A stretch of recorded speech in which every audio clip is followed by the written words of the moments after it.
Chers frères et sœurs bien-aimés, avez-vous déjà observé notre réaction habituelle dès qu'une maladie nous touche? La première idée qui nous traverse, l'esprit est souvent de fouiller dans l'armoire, à pharmacie pour avaler rapidement un médicament que nous avons sous la main.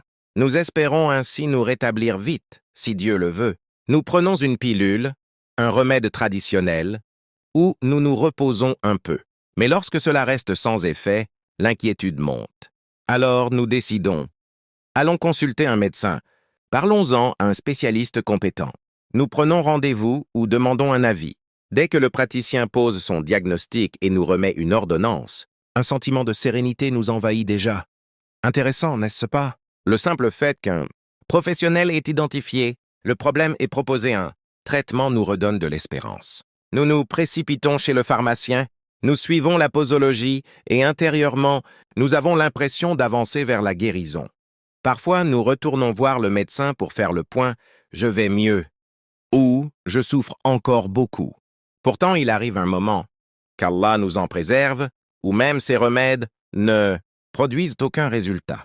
Le mal persiste. C'est précisément dans ces instants, mes frères et sœurs, qu'Allah, exalté soit-il, nous adresse un enseignement profond.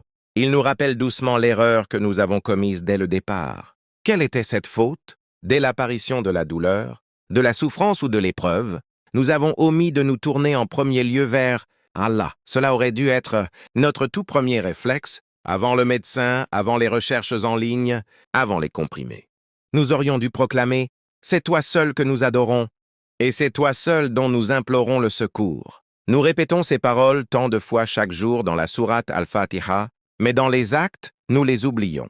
Nous comptons sur nos propres forces, sur notre savoir, sur notre expérience, sur Internet ou sur les conseils entendus ça et là. Nous négligeons celui qui détient véritablement la guérison. Comprenez bien, mes frères et sœurs, un médicament ne peut agir que si Allah le permet. Un médecin ne peut poser un diagnostic juste que si Allah le veut. Un traitement ne peut réussir que si Allah y place sa bénédiction.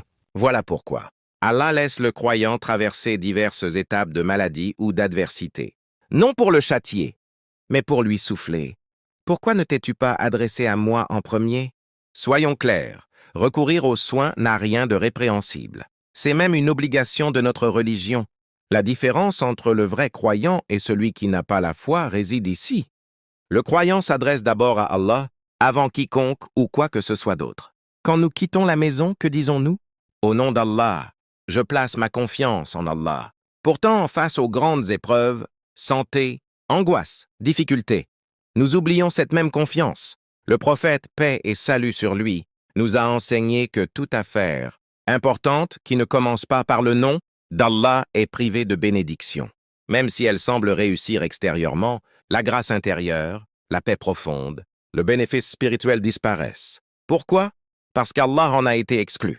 Mes frères et sœurs, méditons cela. Soyons de ceux dont le cœur se tourne vers Allah en priorité. Oui, utilisons les moyens, prenons les médicaments, consultons les médecins.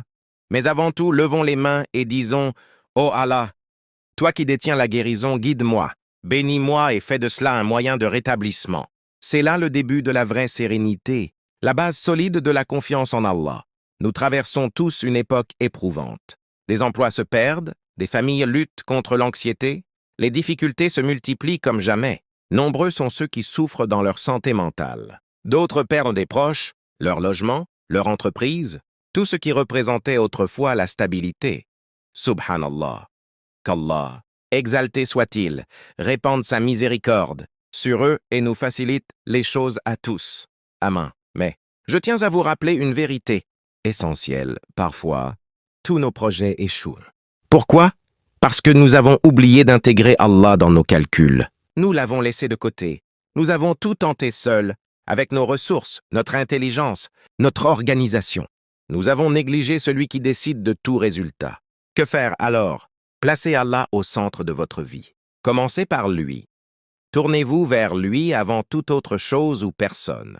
Allah nous enseigne à le supplier, mais il nous ordonne aussi l'effort. Il nous demande d'agir selon nos possibilités pour atteindre ce que nous jugeons bon et utile. C'est pourquoi le prophète, paix et salut sur lui, nous a si magnifiquement appris.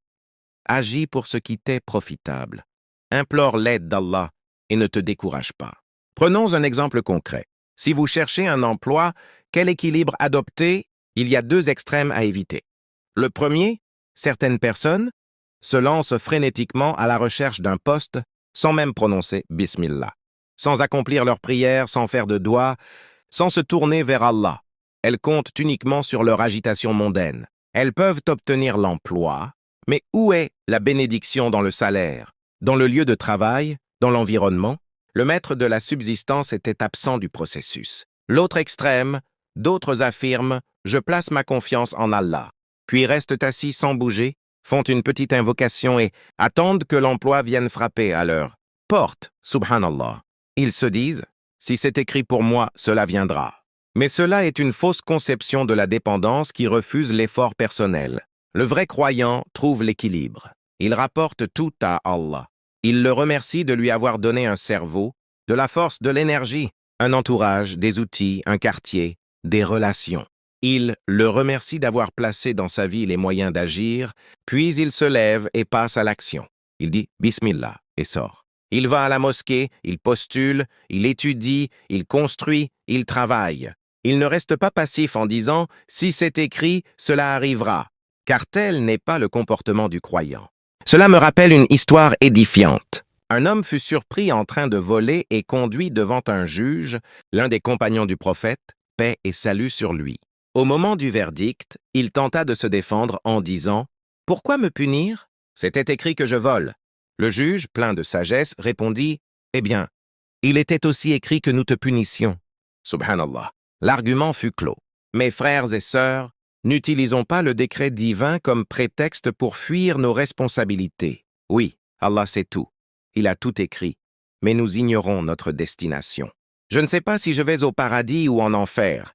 C'est pourquoi nous nous efforçons, nous prions, nous accomplissons de bonnes actions, nous recherchons la miséricorde d'Allah sans jouer avec sa science. La vraie foi consiste à confier à Allah ce que nous ne maîtrisons pas, tout en agissant sur ce que nous pouvons contrôler. C'est cela qui donne sens à nos efforts. C'est ainsi que notre travail, nos revenus, notre guérison, notre parcours deviennent pleins de bénédictions.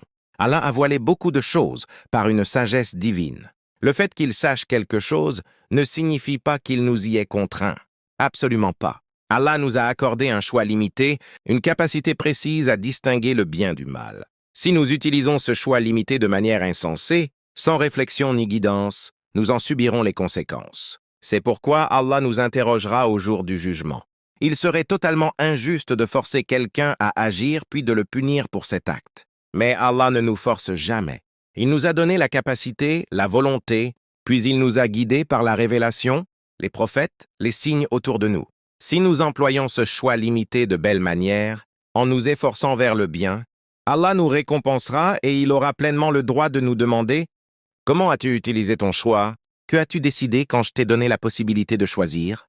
Parfois, une personne tombe malade. Elle essaye un traitement, sans succès. Un deuxième, toujours rien. Un troisième, échec encore. Cette personne peut être très instruite, intelligente, bien entourée. Pourtant, même les médecins finissent par avouer « Nous avons tout tenté. Cela ne fonctionne pas. » À ce stade, c'est hors de notre portée. Pourquoi? Parce qu'ils sont humains. Ils peuvent essayer, diagnostiquer, prescrire, opérer. Mais seul Allah donne l'effet au remède. Seul Allah accorde la guérison. Réfléchissons un instant. Combien de patients atteints de la même pathologie, suivant le même protocole, guérissent pour certains et pas pour d'autres? Pourquoi? C'est le pouvoir d'Allah. C'est lui qui nous montre. Vous ne contrôlez rien, moi si. Mes bien-aimés frères et sœurs, nous devons toujours trouver le juste équilibre entre agir selon nos moyens et confier à Allah ce qui nous dépasse. C'est cela la vraie foi. Allah dit dans le Coran, c'est en Allah que les croyants doivent placer leur confiance. Subhanallah. Cela signifie que nous utilisons les capacités qu'il nous a données, énergie, intelligence, corps, esprit, pour viser ce que nous espérons. Puis nous laissons le reste à Allah. Prenons un magnifique exemple coranique. L'histoire de Yaqub, Jacob, paix sur lui. Lorsqu'il envoyait ses fils en Égypte pour les provisions, il leur donna un conseil avisé. « Ô mes fils, vous êtes 11 jeunes hommes robustes, je crains le mauvais œil. N'entrez pas tous par la même porte. Dispersez-vous, Entrez par des portes différentes. Si l'on vous voit si beau et uni, on pourrait vous envier. Il prit ses précautions, leur donna un plan sage. Mais il ajouta aussitôt une parole puissante. Je ne peux rien contre le décret d'Allah s'il le veut autrement. La décision finale n'appartient qu'à Allah. Puis il déclara, je place ma confiance en lui. Et c'est en lui que doivent placer leur confiance ceux qui se confient. Voyez cet équilibre. Il ne s'est pas contenté de dire « Je place ma confiance en Allah » et de les laisser partir. Non, il les guida, leur traça un plan, puis remit tout à Allah. Voilà l'attitude du vrai croyant. Utiliser les moyens, puis s'appuyer sur celui qui contrôle ses moyens. Faire sa part sans jamais oublier qu'Allah est le protecteur ultime, le pourvoyeur, le planificateur. En termes concrets, un enfant peut dire à son parent « Je te fais confiance ». Un employé à son patron « Je compte sur toi pour agir justement ».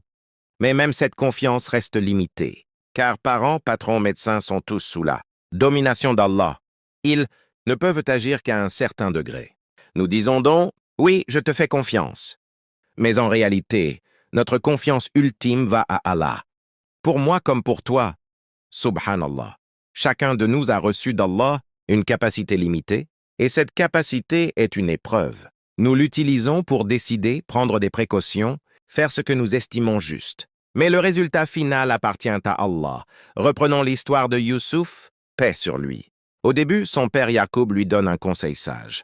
Quand Youssouf, enfant innocent et joyeux, lui raconte « Ô père, j'ai vu un rêve », Yacoub répond « Mon fils, ne le raconte pas à tes frères. » Pourquoi? Parce que Yacoub, prophète d'Allah, prenait une précaution. Il pressentait un risque. Il savait qu'un rêve si spécial pouvait susciter jalousie. Il lui dit donc « Garde-le pour toi. » Subhanallah. Pourtant, l'événement qu'il redoutait se produisit quand même. Youssouf parla à ses frères. Un complot naquit, suivi d'années de souffrance. Yacoub avait-il pris des précautions? Oui. Le plan a-t-il semblé douloureux? Oui. Mais quelque chose a-t-il mal tourné selon le plan d'Allah? Non, jamais. Ce que nous voyons comme échec, Allah le voit comme le début d'une grandeur. Nous pourrions penser que tout a commencé à mal tourner dans la vie de Youssouf. Mais Allah dit, c'était le début d'un chemin vers la pureté, le leadership, l'honneur. Subhanallah. C'est cela que nous devons comprendre, ce qui nous paraît négatif. Peut être positif aux yeux d'Allah. Si vous êtes croyant et placez toute votre confiance en lui, rien ne tourne vraiment mal. Jamais. Allons plus loin. Regardons les batailles à l'époque du prophète Muhammad. Paix et salut sur lui. Prenons la bataille de Badr, moment d'intense tension, de peur, d'incertitude. Pourtant, que dit Allah dans le Coran? Allah vous a promis l'une des deux bonnes issues. Quelles sont-elles? La victoire, gain temporaire ici-bas, ou le martyre, succès éternel dans l'au-delà. Dans les deux cas, le croyant gagne. S'il survit, il poursuit le chemin d'Allah. S'il meurt pour sa cause, il est honoré à jamais. Voilà pourquoi le croyant ne regarde pas la perte ou l'épreuve avec désespoir. Nous disons « Alhamdulillah » dans toutes les situations. Face à une difficulté douloureuse, nous disons « C'est le décret d'Allah » et nous patientons, sachant qu'Allah nous récompensera immensément. Si au contraire quelque chose de bon arrive, un objectif atteint, une bénédiction, un succès, nous ne devenons pas orgueilleux. Nous ne méprisons pas les autres. Nous n'attribuons pas tout à notre seule force ou intelligence. Non, nous rendons grâce sincèrement, comprenant que c'est un don d'Allah, temporaire. Cette prise de conscience nous rapproche encore plus de lui. Nous prions davantage. Nous le mentionnons plus, nous devenons humbles. Mes bien-aimés frères et sœurs, quand Allah vous accorde quelque chose, que cela vous rapproche de lui. C'est le signe du vrai croyant. Que ce soit épreuve ou facilité, succès ou patience, victoire ou endurance, tout est bon pour celui qui place sa confiance en Allah et traverse la vie avec la foi au cœur. Quand Allah vous retire quelque chose, que cela aussi vous rapproche de lui. Si c'est le cas, c'est le signe du vrai croyant. Perte d'emploi, maladie, richesse, proche aimé. Si ce moment vous pousse à une invocation sincère, à pleurer devant lui au milieu de la nuit, alors cette perte était un bien déguisé. Oui, même si aux yeux humains elle semblait tragique, si elle a rapproché votre cœur de votre Seigneur, c'était une miséricorde. À l'inverse, si quelque chose dans votre vie, même un succès, mes frères et sœurs, les exemples sont nombreux. Même dans la vie quotidienne, regardez Abdurrahman ibn Auf, grand compagnon. À son arrivée à Médine lors de l'hégire, il n'avait rien. Un généreux Ansar lui proposa même la moitié de ses biens. Mais que répondit-il? Indiquez-moi le marché. Il refusa la charité, bien qu'elle eût été licite, fit l'effort, commerça un peu, travailla dur et revint. Le jour même avec un bénéfice. Subhanallah. Voilà l'état d'esprit du croyant. Ne pas attendre que tout tombe du ciel, mais se lever, agir avec la foi en Allah. Revenons au hadith sur la confiance en Allah comme les oiseaux. Certains citent seulement le début. Si vous placiez votre confiance en Allah comme il se doit, il vous accorderait votre subsistance comme il l'accorde aux oiseaux. Ils en concluent qu'il suffit de rester chez soi. Mais le hadith complet dit « L'oiseau quitte son nid tôt le matin et revient le soir le ventre plein. L'oiseau sort, vole, cherche, lutte. Voilà le vrai tawakkul. Confiance totale tout en faisant sa part. Parfois, par sa miséricorde infinie, Allah vous donne plus que demander. Une seule affaire peut suffire. Pour une année entière. Subhanallah. Mais n'oubliez jamais que c'est lui qui vous l'a accordé. Comprenons bien.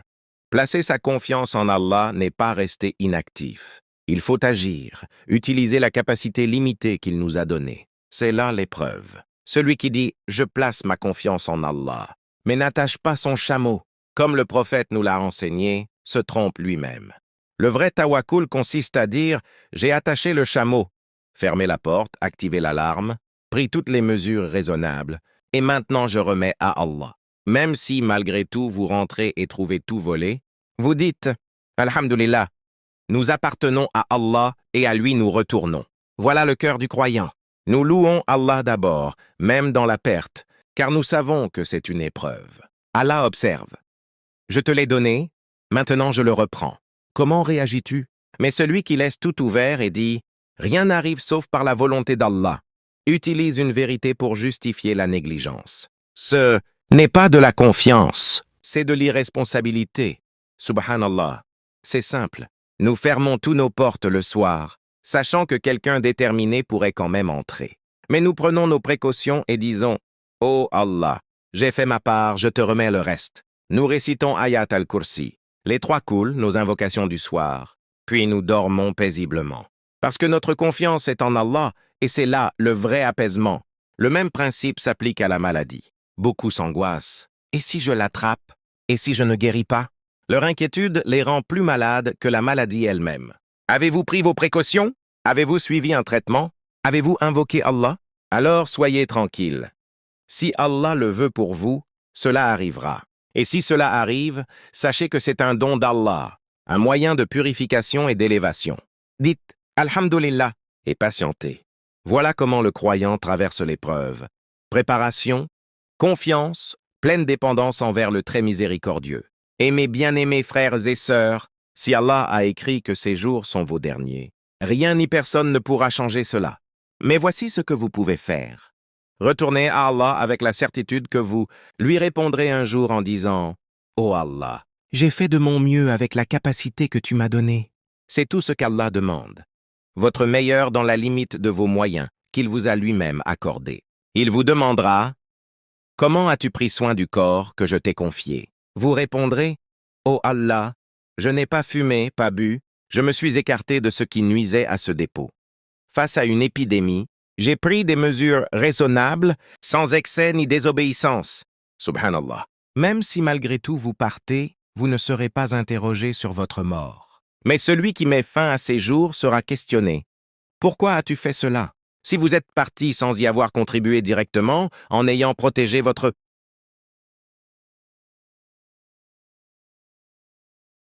Pourquoi as-tu fait cela? Si vous êtes parti sans y avoir contribué directement, en ayant protégé votre corps et que l'heure était venue, Allah ne demandera pas « Pourquoi es-tu mort ?» car ce n'était pas votre faute, c'était son décret. Au jour du jugement, Allah ne posera qu'un seul type de question. Là où il vous a donné un choix, comment l'avez-vous utilisé? Il ne demandera pas pourquoi vous êtes né dans tel pays, pourquoi telle catastrophe vous a frappé, car vous n'aviez pas le choix. Mais il demandera pourquoi vous n'avez pas accompli la prière de l'aube alors que vous le pouviez. Pourquoi vous avez été paresseux alors que vous aviez la possibilité. Mes frères et sœurs, placez votre confiance totale et exclusive en Allah. Sachez que ce qui vous atteint vient de lui, et ce qui vous a épargné n'était pas pour vous. Mais n'utilisez pas cette vérité pour justifier la négligence, la paresse ou l'insouciance. Accomplissez vos prières, portez une tenue décente, lisez le Coran, évoquez Allah souvent. Ce sont vos devoirs, vos choix, ce dont vous serez interrogés. Ce matin, j'ai reçu le message d'un frère cher. Il m'a juré par Allah que ce qui avait fait baisser sa forte fièvre était la récitation et l'écoute de la sourate. Al-Baqarah, subhanallah. Imaginez cette conviction.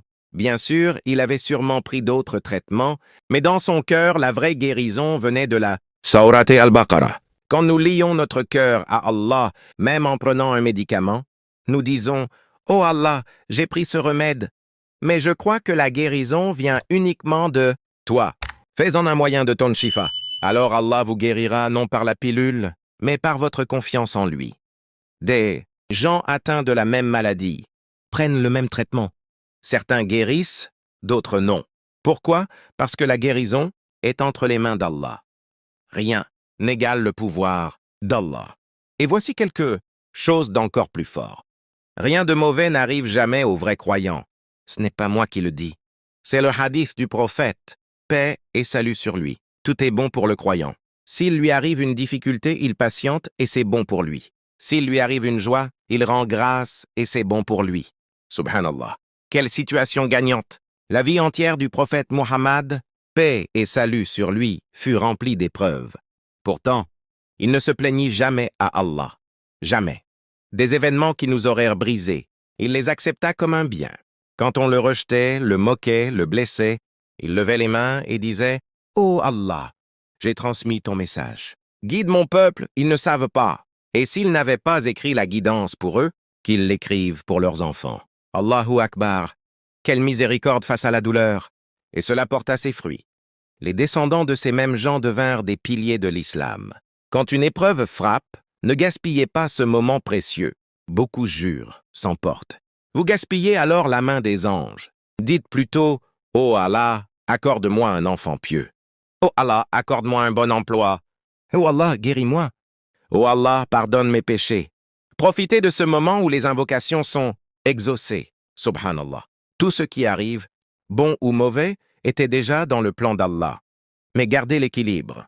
Si vous avez été négligent, vous serez responsable. Oui, c'était dans le plan d'Allah, mais vous n'avez pas fait votre part. C'est pourquoi il y a paradis et enfer, récompense et responsabilité. Si quelque chose arrive sans que vous y ayez contribué, vous n'êtes pas responsable, mais c'est toujours partie du plan divin.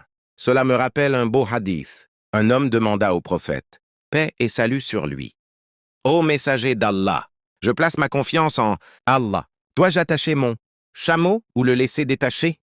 Le prophète répondit, attache-le, puis place ta confiance en Allah. Parole simple mais profonde. Oui, Allah sait déjà ce qui arrivera au chameau. Mais l'islam nous enseigne, fais ta part, puis remette-toi à Allah. Ne reste pas passif en disant ce qu'Allah veut arrivera, tout en négligeant l'effort. Mes frères et sœurs, attachez votre chameau, mais sachez que le résultat est entre les mains d'Allah. Ayez la conviction de ce frère qui croyait au pouvoir de la sourate Al-Baqarah. Tournez-vous vers Allah avant et après chaque pas. Quand l'orage frappe, levez les mains. Ne gaspillez pas la main des anges. Qu'Allah nous accorde une foi solide, une compréhension profonde et une confiance totale en son décret. Amen. Allons plus loin. Vous avez tout fait. Effort maximum. Larmes nocturnes devant Allah, invocation, récitation du Coran, adoration, amélioration personnelle, repentir sincère. Le repentir ouvre des portes immenses de miséricorde, subsistance et bienveillance d'Allah. C'est l'un des actes les plus cités dans le Coran pour attirer la grâce divine. Mais malgré tout cela, une épreuve survient. Vous pensez, pourtant j'ai tout bien fait. Mes frères et sœurs, écoutez attentivement. Allah nous a déjà avertis. Nous vous éprouverons certainement. Épreuve après épreuve viendra. Des choses que vous ne souhaitiez pas arriveront. C'est la vie, une épreuve. Comment savoir que la vie est une épreuve? Très simple. Si ce n'était pas une épreuve, tout se passerait exactement comme vous le voulez. Or, rien ne se passe pleinement selon vos désirs. Votre identité, votre lieu de naissance, votre apparence, vos forces, vos faiblesses, Rien de tout cela n'a été choisi par vous. Allah l'a choisi, comme l'examinateur fixe les questions. Vous ne choisissez pas le sujet. C'est ainsi que l'on sait que c'est un examen. Au lieu de vous plaindre, remerciez-le. Laissez cette épreuve vous rapprocher de lui. Plus d'invocation, plus de prière, plus de repentir, plus de sincérité. Laissez-la vous transformer. Vous ignorez d'où viendra votre prochaine subsistance. Ce n'est pas grave. Vous n'êtes ni le premier ni le dernier. Beaucoup avant vous ont traversé cela, beaucoup après vous le feront. Adaptez votre mode de vie, préparez-vous aux jours difficiles, comptez sur Allah. S'il le faut, Allah ouvrira des portes inimaginables. J'ai rencontré des gens qui m'ont dit « Nous avons simplifié notre vie et nous n'avons jamais été aussi heureux. » Qu'Allah nous accorde le contentement, la facilité dans nos épreuves et la force de tenir bon. Amin, alhamdulillah. Bonne nouvelle mes frères, mes sœurs. Il n'y a absolument aucune honte à devoir vendre votre voiture, voire votre maison pour vivre en location quelque temps. C'est acceptable.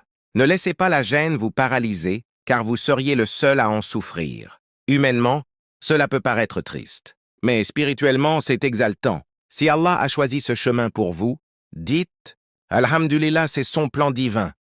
Je me souviens, il y a des années, avoir rendu visite à l'un de mes maîtres bien-aimés à l'hôpital. Il venait de perdre une jambe dans un accident, amputé. Nous étions autour de son lit. Quelqu'un lui demanda ce qui s'était passé. Savez-vous ce qu'il répondit? Alhamdulillah, j'ai perdu ma jambe. J'étais plus jeune alors, et je me suis dit, dit-il la bonne chose?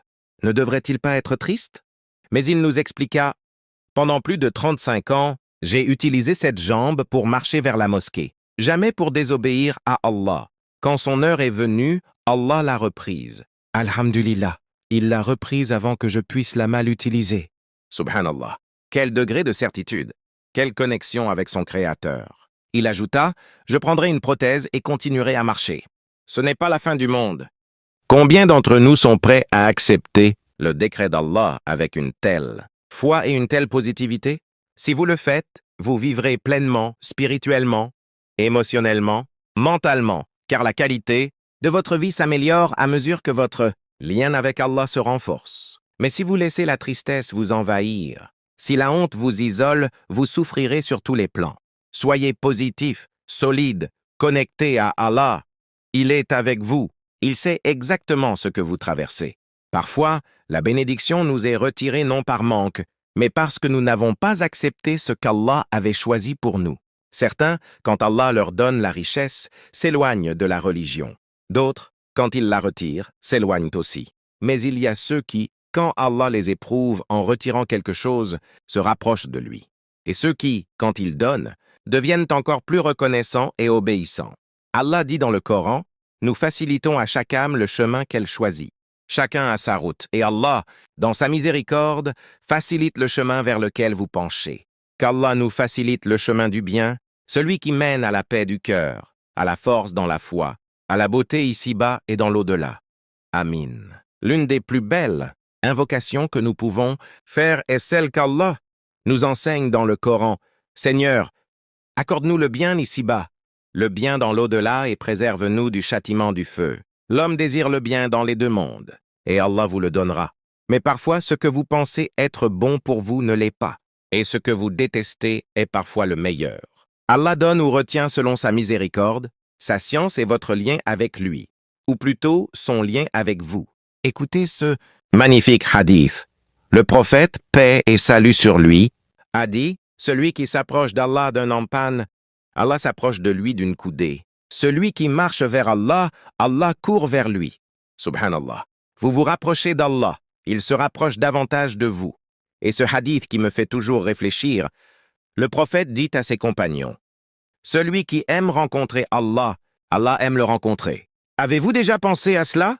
Vous êtes-vous demandé, ai-je hâte de rencontrer Allah? Si votre cœur répond oui, sachez qu'Allah a hâte de vous rencontrer. Imaginez, le roi des rois attend avec impatience de rencontrer un humble serviteur. À cause de vos prières, vos invocations, vos larmes, votre patience, votre retour constant malgré vos fautes, Allah vous attend. Imaginez le jour du jugement, dans une foule immense, être appelé personnellement, avancer devant Allah qui dit « Je t'attendais, j'ai vu tes luttes, ton adoration, ta confiance. Voici ta récompense. Subhanallah. Qu'Allah nous accorde ce moment. Amin. Oui, les épreuves continueront. Le monde vous lancera sans cesse des tests. Mais Allah dit, ce n'est pas la fin. Ne perdez pas espoir. Certains diront, le pire qui puisse arriver, c'est la mort. Mais rappelez-vous, pour le croyant, la mort n'est pas le pire. Le prophète, paix et salut sur lui, a dit que le cadeau du croyant est la mort. Pourquoi? Parce qu'elle est la porte vers la paix éternelle. Si vous avez vécu sincèrement pour plaire à Allah, avec vos erreurs humaines mais suivies de repentir, de réparation, de rétablissement de votre lien avec lui. Imaginez commencer votre journée par la prière de l'aube, lire un peu de Coran, planifier votre journée dans le bien, puis votre âme être reprise soudainement. Pensez-vous aller vers un mauvais lieu? Non, par la miséricorde d'Allah, vous serez parmi les âmes les plus heureuses, car l'éternité vous attend, et pour le croyant, l'éternité est magnifique. Ne laissez pas les épreuves, temporaires de ce bas monde, vous détourner de votre but éternel. Ne pensez jamais que votre souffrance signifie qu'Allah vous a abandonné. Au contraire, c'est dans ces moments qu'il vous attire, plus près de lui. Si vous ou un proche êtes malade, faites tout ce qui est possible médicalement et humainement, mais ne retirez jamais Allah de l'équation. Tournez-vous vers lui, appelez-le, pleurez devant lui, invoquez-le, prolongez vos prosternations, car le prophète, paix et salut sur lui, a dit que le serviteur est le plus proche de son Seigneur en prosternation. Prosternez-vous longuement. Parlez à votre miséricordieux. Il vous apaisera, vous donnera la paix, renforcera votre cœur. Mais souvenez-vous, votre heure de départ est déjà fixée, ni plus tôt ni plus tard. Que ce soit par ce virus, une crise cardiaque, une maladie soudaine ou autre, vous partirez à l'instant précis. Rien ne peut le changer. Il y a même une beauté dans la mort. Ceux qui partent dans la maladie, Inch'Allah, obtiennent le statut de martyr, car nous sommes impuissants, nous voyons les gens partir sans rien pouvoir faire. Nous disons, nous appartenons à Allah et à lui nous retournons. Mais voici la splendeur. Allah promet dans le Coran que celui qui part avec patience, foi et conviction sera ressuscité parmi les martyrs, les véridiques, les prophètes et les pieux. Quelle réunion extraordinaire! Je pense toujours au Hajj, que j'ai accompli plusieurs fois. Alhamdulillah. Des millions de personnes, file interminable, vous êtes un parmi la foule. Imaginez alors être appelé à part, sans fil, sans attente, accès direct VIP. Tout le monde se demande ce qui se passe. C'est une faible image de l'honneur que Allah réserve à certains. Qu'Allah nous compte parmi eux, mais cet honneur ne dépend pas de qui nous sommes, mais de ce que nous avons fait de nos épreuves. Avons-nous patienté? Sommes-nous restés connectés à notre Créateur? Avons-nous confiance en son plan? Qu'Allah nous préserve de l'orgueil, de l'arrogance et du détournement pendant les épreuves. Qu'il nous maintienne fermes, satisfaits et reconnaissants en toutes circonstances. Amin. Mes bien-aimés frères et sœurs, imaginez simplement. Vous sentir important? Non. Dans ce monde par la célébrité ou la richesse, mais important au jour du jugement. Wallahi, pensez à ce jour. Le prophète, paix et salut sur lui, nous a souvent décrit le soleil si proche que les gens seront noyés dans leur sueur selon leurs actes. Mais il y aura un ombrage spécial, l'ombrage d'Allah, réservé à des personnes très particulières. Ne voudriez-vous pas en être? Ce n'est pas impossible, c'est même très accessible. Soyez simplement la meilleure version de vous-même en tant que croyant. Celui qui essaie, se repent, se connecte à Allah. Allah vous honorera, élèvera vos degrés, fera de vous un VIP ce jour-là. Le prophète Mohammed, paix et salut sur lui, a décrit 7 catégories de personnes qui bénéficieront de cet ombrage quand il n'y aura d'ombre que la sienne. Je vous encourage à aller étudier ce hadith, à viser au moins une catégorie, voire plusieurs. C'est votre statut dans l'au-delà, votre objectif. Je demande à Allah qu'il nous accorde à tous cet ombrage. Et rappelons-nous l'essentiel, la confiance totale en Allah. Mais confiance totale ne signifie pas négligence. Ne confondez pas. Certains disent « je place ma confiance en Allah », mais n'agissent pas. Ce n'est pas vrai. C'est même insulter celui qui vous a donné la capacité, la force, l'esprit, les moyens. Imaginez, Allah vous donne une porte, une serrure, une clé, et vous laissez tout ouvert en disant « je place ma confiance en Allah pour protéger ce qu'il y a dedans ». Non. Le prophète, paix et salut sur lui, nous a dit « attache ton chameau, puis place ta confiance en Allah ». C'est puissant, pratique. C'est l'équilibre que l'islam enseigne. Fais ce que tu peux avec tes moyens. puis laisse le résultat à Allah. Qu'Allah nous accorde la compréhension, la sincérité et la vraie dépendance envers lui. Abonne-toi à ma chaîne Maison du Savoir Islamique, qu'Allah vous facilite le quotidien. Amina.